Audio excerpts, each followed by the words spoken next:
যেন রোদেলা কোনো দুপুরে ছায়া হয়ে দাঁড়ানো বন্ধুর মতো আধারে দিন ভুলে নতুন গল্পে দিলে প্রেরণা শত। ও প্রিয় আমার প্রিয়জন, শ্রাবণ দিনে শীতের ভোরে থেকো এমন।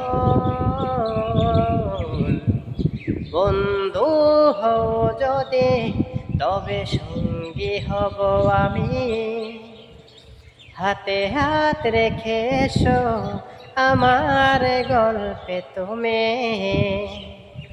বন্ধু হও যদি তবে সঙ্গী হব আমি, হাতে হাত রেখে এসো।